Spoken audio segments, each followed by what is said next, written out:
vocês podem me oferecer o salário que vocês quiserem. Eles me ofereceram, na época, coisa bem mais alta do... Pelo menos por alto. Não chegou a fazer uma proposta. Aham. Mas assim, por alto, eles me ofereceram um negócio que Maneiro, era 3 vezes maneiro, mais do que eu ganho hoje na Growth. Falei, cara, vocês podem oferecer o dinheiro que vocês quiserem, eu não saio. Como assim, qualquer dinheiro? Não, cara, sabe o que é qualquer dinheiro? Você pode me oferecer R$1 milhão por mês, eu não saio. E assim, cara, pra você, assim, eu tô chegando agora nessa parada aí de maromba e começando a olhar como ela é por dentro, né? E até começando a me interessar mesmo pelo esporte, pelo menos do ponto de vista de assistir. Mas eu tô chegando agora. Porra, pra mim, cara, o lance dessa movimentação que rolou aí nos últimos meses, que inclusive fudeu a gente, que a gente ia começar a fazer uma parada mesmo, um projeto mesmo, e aí veio uma tempestade de merda no meio da coisa toda e atrapalhou tudo, mas pra nós, assim, olhando, tem um cara saindo de uma marca e indo pra outra. Por exemplo, o Júlio sair da Max e ir pra outra, eu fui descobrir que era um bagulho, porra, caralho, porque ele 12 nunca anos. esteve em outro lugar e tal. Mas eu não sabia, pra mim, o Júlio, sei lá. É entendeu? tipo o Rogério Ceni na época sair de São Paulo e ir pro Palmeiras. Tipo, é um negócio que não dá pra imaginar. Então, e aí, você tá no meio desse bagulho aí. Sim. Por causa desse lance do tiozão com o Léo e tal. Além de estar na Growth há um tempão, além de ser um canal de comunicação desse bolo, desse mundo, que, como você disse, o representante do... Eu sou o Lula. O Lula. O Lula do povo, tô zoando, tá, gente? O rei dos fofoqueiros, pelo menos. Isso aí eu sou. E aí, como é que foi pra vocês? O que isso significa de verdade no mundo da maromba? Essa movimentação, ela melhorou as coisas? Ela piorou as coisas? O que você acha? Olha, o negócio dessa movimentação é o seguinte. Atleta entrar e sair de marca é relativamente comum. No nosso meio, é como se as marcas de suplementos fossem times de futebol. Mas é que os torcedores não são tão apaixonados assim, porque brasileiro passa dificuldade, então ele vai onde é que ele acha mais barato, né? Ou seja, alguma coisa assim. Não tem... Tipo assim, eu não sou fã da Max a ponto de falar, não, a Max pode custar R$1.000 que eu vou comprar. Não é igual camisa de futebol que... Você sabe que aquela camisa não vale R$500, mas você compra. Não chega a ser essa paixão. Aham. Mas o que aconteceu? Saiu um time, assim, de uma empresa, né, que é a Max Titânio, e era, tipo assim, realmente a cabeçona, entendeu? No sentido de... E não foi só o Renato, foi o Renato, o Júlio Balestrin, que é o mais pesado de todos, não por causa de ser o maior, porque o maior, no caso, né, mais representativo, é o Renato Cariani. Mas é pelo fato dele ter esse vínculo de 12 anos. E ainda levou o Kaique e o Gnomo. O Gnomo, para ser sincero com você, é até esperado. Se o Renato fosse para qualquer marca, provavelmente ele iria junto. Porque o Gnomo é muito novo e ele respeita muito o Renato Cariani. O Cariani meio que adotou ele, tá ligado? Uhum. Então, assim... Só que já aconteceu várias movimentações assim, mas não de uma vez, tudo orquestrado assim. Entendeu? Então, assim, é uma movimentação que... Tem muita coisa que torna esse caso único, né, cara? O lance do Cariani com a parada da denúncia lá. Sim. Então, tinha muita atenção nesses personagens aí, né? Sim. E essa movimentação acontece nesse cenário. Sim. E o que acontece? A grande ironia dessa movimentação toda é que o Renato já veio atrás de mim para eu ir para Max, a Mariane já veio atrás de mim para eu ir para Max, ou seja, eles tinham interesse. Mais recentemente? Recente. Tá. E acabou que eu inverti. Interessante, cara. Tô falando assim, eu fico até sem graça porque eu converso com eles, entendeu? Eu converso já conversei bastante, agora desde que o Cariani veio pra Growth, ela não fala mais nada comigo, não. Mas assim, ela vê meus stories, eu vejo os stories dela e tal, já conversei com ela, já teve vezes que ela me ligou porque eu tava usando a logo da Growth em cima do Ramon, aí ela falou pra não usar mais, não sei, ou seja, tinha contato. E eles tinham interesse realmente de eu ir pra Max Titânio pra eu fazer esse trabalho que eu faço usando a camisa da Max. Só que eu falei, cara...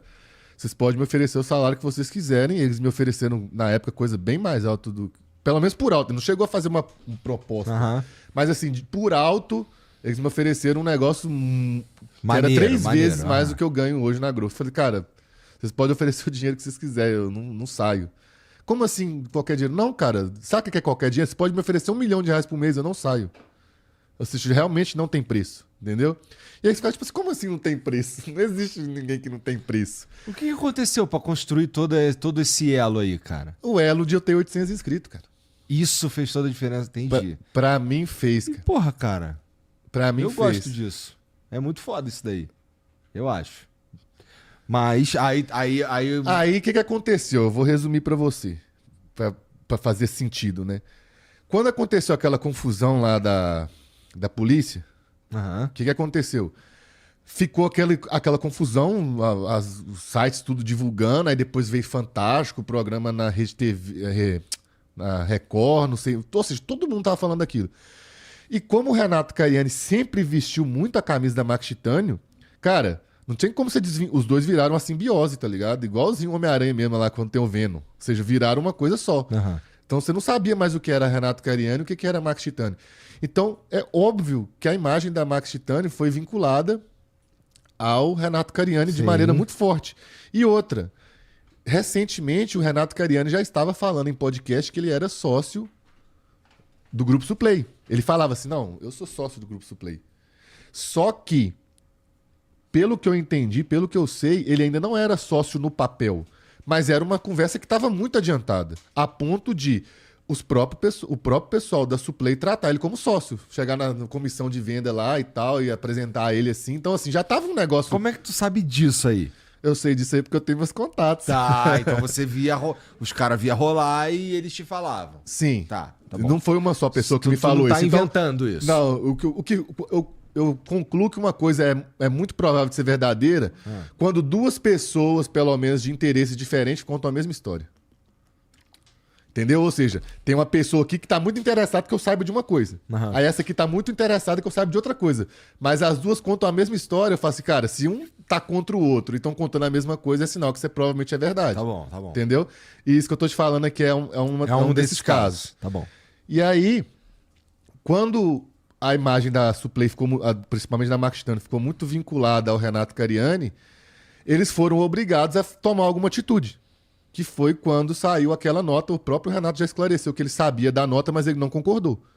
Podcast recente, ele foi lá no Monstercast, que é um podcast maromba, ele falou, cara, eu dei pra eles, tipo assim, 3 alternativas. Vamos falar desse jeito aqui? Não. Vamos falar desse jeito aqui? Não. Vamos falar desse jeito aqui? Não. Aí o pessoal lá do Grupo Suplay falou assim, não, o pessoal do jurídico falou que tem que ser desse jeito aqui. Aí ele falou assim, beleza, então vou fazer o quê? Só que isso realmente magoou ele. Pelos vídeos que ele estava falando, quando ele veio aqui no Flow e ele falou disso. Falei, mano, ele não gostou, porque ele falou bem da Oficial Pharma, falou bem da Army, e quando ele foi falar da Max Titânio, ele falou, eles deram uma cacetada. Ah, não, com certeza ele não porque gostou, querendo né? ou não, cara, ele ficou como mentiroso. Porque é aquele negócio, cara, vamos supor, faz de conta que você, na época, você e o Monark, vocês eram sócios, mas só de boca. Aí depois dá um BO daquele lá, você fala assim, não, o Monark nunca foi sócio nada aqui, não, o Flow é meu. É tipo isso, tá ligado? Entendi. Entendeu? Então, por mais que não tinha nada escrito, dava pra ver que a conversa estava avançada. E igual eu falei, o Renato sempre desabafou comigo. Tu acha que foi isso o principal motivo dessa dança das cadeiras Sim, aí? cara, esse foi o principal motivo. Porque, cara, imagina você tá ali há quase 4 anos e desde o comecinho você já tinha essa esperança. Mesmo que eles não tinham prometido nada, aí ele já entrou assim, então, eu vou entrar nessa empresa aqui, vou revolucionar tudo, vou dar meu sangue e eu tenho certeza que daqui uns 2 anos eles vão querer que eu seja sócio, porque, pô, ela faturava X e agora tá faturando 5X. Tô dando um exemplo, eu inventei esses valores aqui. Tá. Então a pessoa vai criando. Já viu aquele filme Quero Matar Meu Chefe? Você já viu esse filme? Não. Mano, esse filme é muito bom. Mas enfim, então não dá pra te dar esse exemplo. Não. Tá. Mas enfim, o cara vai criando essa expectativa. E depois essa expectativa foi cumprida quando apareceu essa conversa. Fala assim, não, a gente vai fazer isso no final do ano, vamos fazer tal coisa e tal. E aí, cara, quando aconteceu esse negócio, um negócio que estava prestes a ser acordado e assinado, tipo assim, acabou. E ainda chegou lá e aí ele ficou como o maior mentiroso do Brasil. E outro, o Renato Cariani, ele já tinha um pouco de mágoa de ficar como mentiroso, porque na época, não sei se você sabe, da Ironberg, a Ironberg, ele era sócio, a mesma coisa, cara, com o Betão lá, da Ironberg. E aí teve uma confusão, eu não sei direito o que aconteceu nos bastidores exatamente, mas eles tretaram, e aí basicamente o Betão falou assim, a Ironberg é minha, e o Cariani meio que falou assim, pô, mas a sociedade era tipo assim, beleza, você entrou com a máquina com dinheiro, eu entrei com o nome, a gente construiu isso junto. Aí no final das contas o Betão ficou com tudo. Então, ou seja, todo mundo zoou na época o Cariani. Pô, esse Cariani é um conversado, ficava falando que a Ironberg era dele, não era bosta nenhuma, era tudo do Betão. Então, ou seja, já tomou uma dessa. Aí depois passam uns 2 anos, menos de 2 anos, pô, ele falava que era sócio e não era. Ficou tipo assim, pô, esse cara, será que a casa dele é dele mesmo? Será que o filho dele é dele? Tipo assim, o cara ficou desmoralizado. Entendi. Entendeu? Entendi. Aí, ele conversando comigo, ele ficava desabafando e tal, e eu trocando ideia normal. Aí teve um dia que eu falei assim... Você sabe que se você estivesse na Growth, a Growth não ia deixar você na mão, não, né? Ele, pois é, não sei o que e tal, é foda, os caras... Então foi tu que plantou essa parada aí dele ir pra Growth, cara? Foi, eu plantei na cabeça dele e plantei na cabeça dos donos da Growth. Porque, como eu tô na Growth há bastante tempo, eu tenho uma amizade muito forte com os donos da Growth. São 2 irmãos gêmeos. E por que tu queria que o Renato Cariani fosse pra Growth? É porque eu sempre fui fã dele, pô. Eu sempre quis trabalhar com ele, só que eu sempre quis trabalhar com ele, mas eu não ia sair da Growth. Então, tipo assim, eu já tinha desistido desse sonho de trabalhar com ele. Só que quando aconteceu isso aí, ele falou assim, pois é, Gol, dessas marcas que tem aí, a que eu mais admiro é a Growth. Aí eu falei, ué. Tipo assim, ué. Aí eu já dei um print. Mano, eu sou muito maquiavélico nisso. Eu dava o print, aí eu cortava as partes que não interessavam pro Edu saber e mandava pro Edu o print, que é o dono da Growth. Aquele print que apaga, tá ligado? Que só pode ver uma vez. Aí o Edu falava, ué, tipo assim, a gente também tem interesse. Aí eu mandava pra ele. Porque esse tipo de print, cara, não é bom que ele fique circulando, né? Porque já pensou, vamos supor, eu mando um negócio desse aí isso vaza, aí chega lá no pessoal da Max, pô, ia pegar mal pra caramba, né? Então, por isso que eu fiz isso. Ah, mas aí tá tranquilo agora tu falar aqui pra todo mundo ouvir, né? Agora tá tranquilo, agora já aconteceu. Por que às vezes eu fico até com consciência pesada, mas não ligo? Pô, eles não tentaram me tirar da Growth? Só eles podem fazer isso? Eu não posso tentar articular nada também, não? Entendeu? Então, assim, eles podem até estar chateados comigo, mas eles não têm direito de estar. É porque no fim, assim, eu acho que esse movimento que você fez aí já tava meio ferido do lado de lá, né? Sim, cara. Cara, você pode ver, depois que deu essa confusão aí, que saiu aquela nota, o Renato Cariani, qualquer pessoa que tem 2 neurônios, percebeu que ele ficou totalmente de lado. Não tô falando só de lado porque o pessoal da Max quis isso. Ele meio que se isolou também. Ele continuou fazendo as divulgações dele e tal, mas dava pra ver que ele tava secão, ele não tava se envolvendo muito nas coisas. Igual quando o Ciban veio aqui no Brasil, ele nem apareceu em nada. Não tô falando assim, ele não fez questão, mas se tivesse tudo bem, é lógico que ele ia fazer alguma coisinha. Nem que fosse só dar um oi lá no meio do vídeo.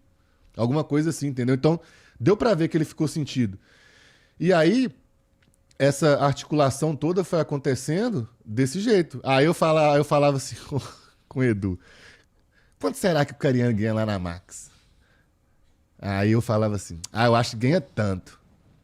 Aí o Edu falava assim, eu acho que é por aí também. Eu pensei assim, velho. Não sabia que a Growth tava com dinheiro assim, não. Porque se o cara fala com essa naturalidade, é sinal que, pô, tem dinheiro no caixa, entendeu? Se é só, tipo assim, ele não tremeu quando eu pensei. Aí eu mandava pro Renato. Aí o Renato falava assim, não, eu ganho tanto e não sei o que lá, e tanto, e tanto, e tanto. Mais ou menos assim, né? Aí eu falava assim, Edu, a gente passou perto. Aí foi indo. Só que o que às vezes você não sabe, mas o pessoal que acompanha mais a fundo as fofocas da Maromba sabe, é que a Growth já tentou patrocinar o Renato Cariani umas 4 vezes. Sempre conversava assim e não dava certo. Isso depois que ele já tava na Max? Não, antes até. Antes dele, na época foi pra Integral, depois ele foi pra Integral e foi pra Max. É que assim, esse movimento, eu consigo entender essa cautela aí pra dar essa pesquisada, não sei o que, pra ver como é que funciona. Porque quando tu leva o Cariani, tu leva um projeto inteiro, né? Sabe que ele vai querer chegar e fazer um furacão naquela porra. Se fosse o contrário, eu ir pra Max, não ia dar repercussão nenhuma. Pô, página de fofoca Maromba ia postar lá e passar 3 dias, acabou o assunto. Só ia simplesmente vestir a camisa da Max e começar a fazer meus vídeos. Mas quando é ele, envolve muita coisa, porque você tenta imaginar a quantidade de conhecimento que o Renato Cariani tem do funcionamento da Max Titânio. Ele sabe como é que funciona a fábrica, ele sabe como é que é o desenvolvimento de produto, ele sabe como é que funciona o marketing, ele sabe como é que é a produção de conteúdo, ele sabe como é que faz o atleta ser motivado e querer ser o melhor, porque ele tá sempre ali produzindo e não sei o quê. Então, assim, você não tá tirando um atleta qualquer ou tirando um zero à esquerda igual eu. Você tá tirando um cara que realmente tinha uma parte ali no DNA da empresa. Entendeu? E agora ele vem com todo esse conhecimento dentro da cabeça dele para usar dentro da Growth. Então, a Max ganhou. Não é que o Cariani parou de trabalhar para eles. Agora o Cariani é o concorrente. O atacante do outro time. Né? Você pegou. Vai ter uma final. O Neymar jogava no Santos. E sei lá, do lado de cá tinha o Atlético Mineiro, que eu sou atleticano. Tá. Aí do nada, antes da final, o Atlético Mineiro contrata o Neymar. Agora o Neymar tá atacando contra o Santos.